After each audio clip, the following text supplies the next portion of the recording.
বন্ধুরা, তোমরা গাছ দেখতে পাচ্ছ তো? আমি যে গাছগুলো বসিয়েছি এগুলো রান্না করার সবজি আমরা বাজার থেকে যেগুলো নিয়ে আসি, আর সেই সবজি থেকে যে দানাগুলো বাদ যায় সেগুলোরই এইগুলো গাছ হয়েছে। আমি সেই দানাগুলো একটা জায়গায় করে রেখে দিই। এক একটা সময় দানাগুলো গাছ ফুটে বেরিয়ে যায়, আর আমি সেগুলোকে কি করি, চারিদিকে বসিয়ে বসিয়ে আসি। আর সেই দেখো, আজকের দেখো পেঁপে হয়েছে এ গাছে।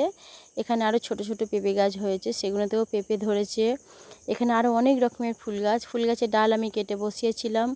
টবগুলোও দেখতে পাচ্ছ, ওখানে অনেক রকমের গাছ আমার বসানো আছে। ঘাস পরিষ্কার করা হয়েছে।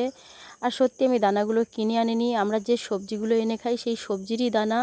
তোমরাও দানাগুলো ফেলবে না চারিদিকে, আর দেখবে একটা জায়গায় রেখে দেবে, এরকম সুন্দর সুন্দর গাছ হবে, আর তারা সেই ফল দেবে, আর সেই ফল আমরা আবার রান্না করে খেতে পারবো, যেমন সেই সবজি।